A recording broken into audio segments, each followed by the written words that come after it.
Noun, pronoun, adjective यानंतर आपण महत्वपूर्ण पाठ पाहत आहोत तो म्हणजे वर्ब, क्रियापद. क्रियापद means what?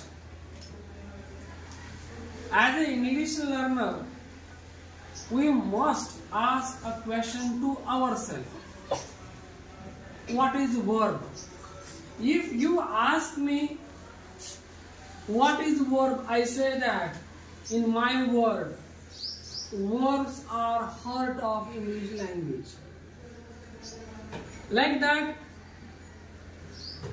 I have a body and my body is not be alive without the heart.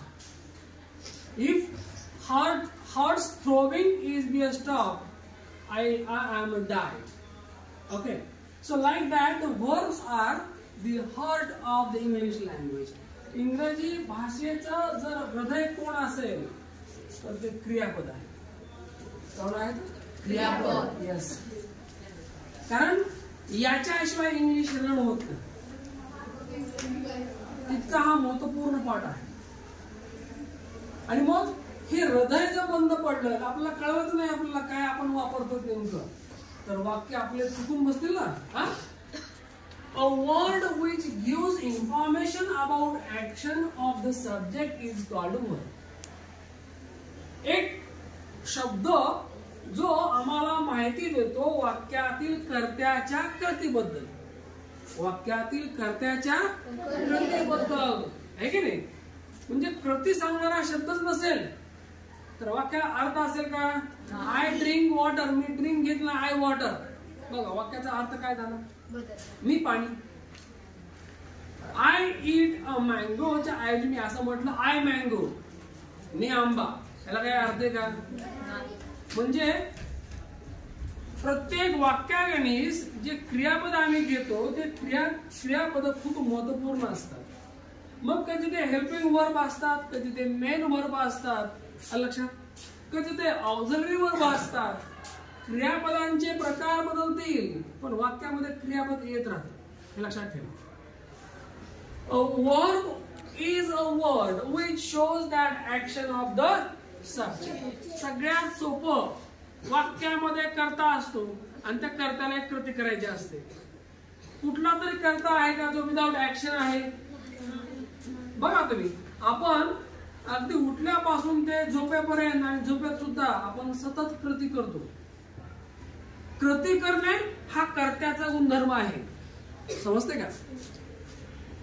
कृती करणे हा कर्त्याचा गुणधर्म आहे. It is the quality of the subject. Okay, वाक्यात कर्त्याची कृती दर्शवणारा शब्द म्हणजे क्रियापद होय. मग पुन्हा आम्हाला प्रश्न पडतो की क्रियापद आणि यांचे प्रकार, टाइप्स ऑफ वर्ब. या क्रियापदाचे प्रकार आहेत. मग यातला पहिला प्रकार मेन वर्ब. पुन्हा त्याचे उपप्रकारांचे प्रकाराचे उपप्रकार.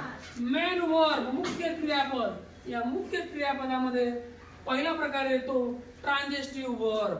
याला म्हणायचं सकर्मक क्रियापद. सकर्मक क्रियापद, ट्रान्झिटिव्ह वर्ब. तुम्हाला परीक्षेमध्ये विचारतील give an example of transitive verb. आम्हाला माहितच नसतं आहे की नाही, आणि मग तिथंच फसतो. मग ट्रान्झिटिव्ह वर्ब म्हणजे काय? सकर्मक क्रियापद. ज्या वाक्यात कर्त्याची क्रिया कर्मावर घडते अशा क्रियापदाला म्हणायचं ट्रान्झिटिव्ह वर्ब.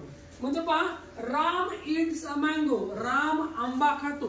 खाण्याची क्रिया कशावर होईल? आंब्यावर. ज्या वाक्यामध्ये कर्ता काय करतो, ज्या वाक्यात कर्ता किंवा कर्त्याची क्रिया कर्मावर घडते. कशावर घडते? कर्मावर घडते. तर अशा वाक्यामध्ये वापरलं क्रियापद हे असतं ट्रान्झिटिव्ह वर्ब. आय ड्रिंक वॉटर, मी पाणी पितो. म्हणजे पिण्याची क्रिया कशावर होईल? पाण्यावर. आय राईट अ लेटर, लिहिण्याची क्रिया कशावर होईल? येस.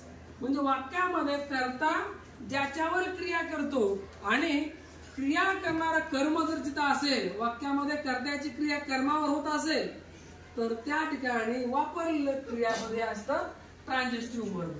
समजलं का? मग या ठिकाणी आपण क्रियापद वर्ब या पाठाला सुरुवात केली आहे.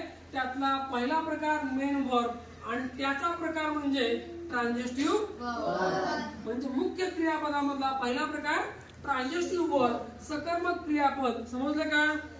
तुम्हाला आज दिवसभर कोणते वाक्य करायचे होतं की ज्या वाक्यामध्ये करता या ठिकाणी कर्मावर क्रिया करतो असे वाक्य आपल्याला करायचे. स्टार्ट.